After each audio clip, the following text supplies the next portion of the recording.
हमें घड़ी की टिक टिक कभी सुनाई नहीं देती। बाकी सारा शोरगुल हमें सुनाई देता है, क्योंकि हम घड़ी की टिक टिक को सुनना ही नहीं चाहते। उसका पता कब लगता है? जब घड़ी में सेल खत्म हो जाता है, घड़ी रुक जाती है। हमें तुरंत आभास होता है कि घड़ी रुक गई है, खराब हो गई है। उसी प्रकार हमें अपनी सांसों का आभास कभी नहीं होता है। जब सांसें रुक जाती है तो पता लगता है। तब पता लगता है कि ये कितनी मूल्यवान थी। इन सांसों का चलना कितना जरूरी है। यही सांसें तो कृष्ण है, जो हम सबके भीतर है। जब तक कृष्ण साथ है तब तक हमारी सांसें चल रही हैं, तब तक हम जीवित हैं। और जब कृष्ण साथ नहीं रहेंगे तो हम निर्जीव हो जाएंगे। अपनी सांसों पर विश्वास रखिए, अपने कृष्ण पर विश्वास रखिए। विश्वास का एक अद्भुत प्रसंग आज आपको सुनाता हूं। हरे कृष्ण दोस्तों, मैं हूं अनुज शर्मा। वैशाली कर रॉय कल्याणी वेस्ट बंगाल की रहने वाले। वैशाली बताती है कि 10 जुलाई के दिन इनका जन्मदिन होता है। इनकी इच्छा थी कि इनकी मां के पास ये जाएं, इनके मायके में, जो आसनसोल कुल्टी में है। तो इन्होंने प्रोग्राम बनाया कि मां के पास जाऊंगी, जन्मदिन वहीं मनाऊंगी। लेकिन 9 जुलाई को इनकी बहन का फोन आता है। इन्हें बताया जाता है कि मां की तबीयत बहुत खराब हो गई है, किसी को पहचान नहीं रही है, बोल भी नहीं पा रही है, स्थिर हो गई है, कुछ नहीं कर पा रही है, कुछ समझ में नहीं आ रहा है क्या करें।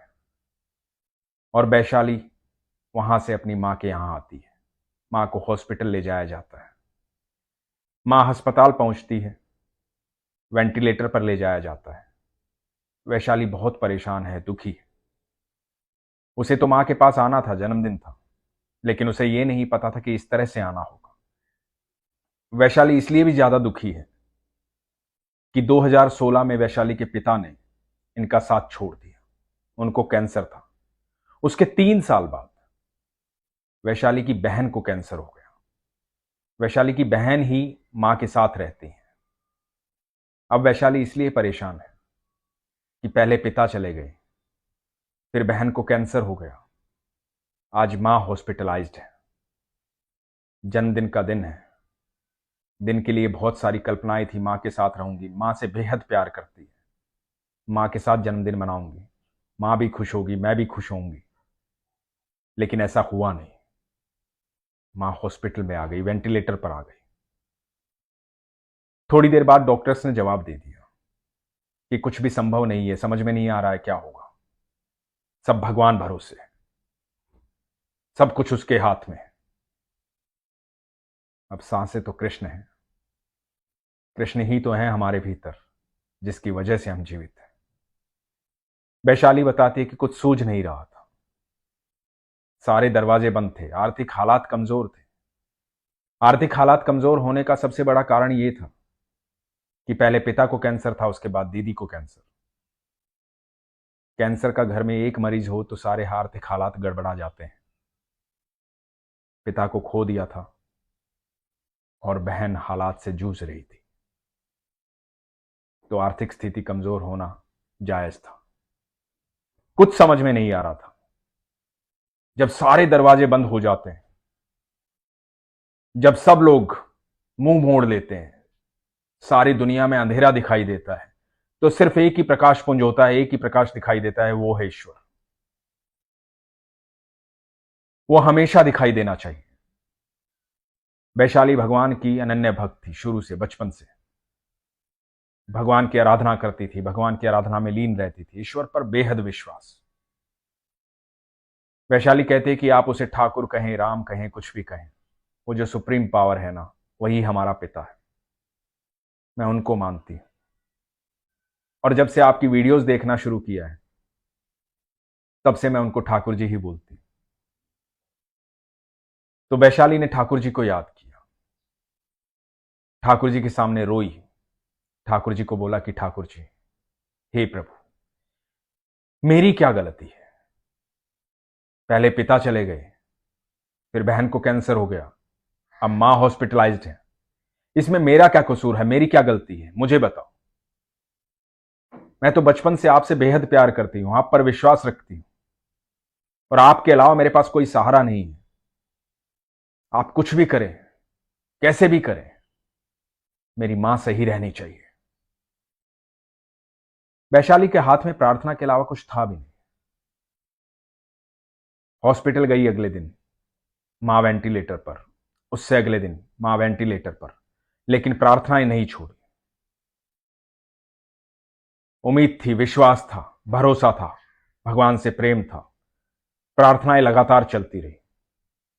एक दिन अचानक से फोन आया डॉक्टर का कि आपकी मां की हालात में सुधार है, वेंटिलेटर से नॉर्मल बेड पे शिफ्ट किया जा रहा है। यह अंधेरे में रोशनी की किरण थी, ये ईश्वर का आना था। मुस्कुराहट चेहरे पर आई, वैशाली खुश हुई। प्रार्थनाएं लगातार चलती रही। मां बिल्कुल स्वस्थ होकर वापस लौटी। बिल्कुल भी आस नहीं थी, डॉक्टर्स ने जवाब दे दिया था। बोलना भूल गई थी, देखना भूल गई थी, पहचानना भूल गई थी, सब कुछ भूल गई थी, क्योंकि कृष्ण साथ छोड़ रहे थे। और वैशाली की पुकार ने कृष्ण को वापस बुला लिया, उन सांसों को वापस बुला लिया। आज वैशाली की मां बिल्कुल स्वस्थ है, सुखी है, खुश है। ईश्वर की कृपा है। ईश्वर से प्रार्थना करता हूं कि उन्हें हमेशा स्वस्थ रखे, खुश रखे। उनका आशीर्वाद, उनका प्यार बच्चों पर बना रहे। यह विश्वास की बात है,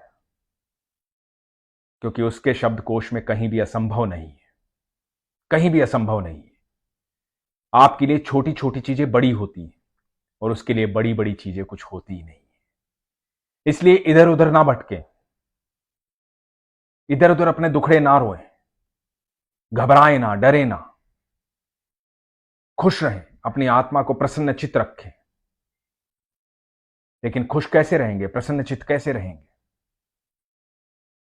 वो रहेगा आपके विश्वास से। जब आपको हर समय यह अनुभूति होगी ना कि आपके ईश्वर आपके साथ है,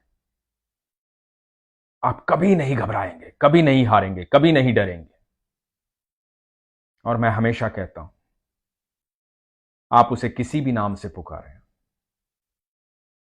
आप उसे किसी भी तरह से देखें, किसी भी रूप में देखें, वो आपको देख रहा है, वो आपको समझता है, वो आपसे बेहद प्रेम करता है। वो सर्वेश्वर है, परमेश्वर है, अनंत ब्रह्मांड का मालिक। भगवान श्री कृष्ण ने गीता में कहा है कि तुम जिस रूप से, जिस नाम से मुझे जानोगे, मैं उसी रूप में, उसी नाम के साथ तुम्हारे साथ होऊंगा।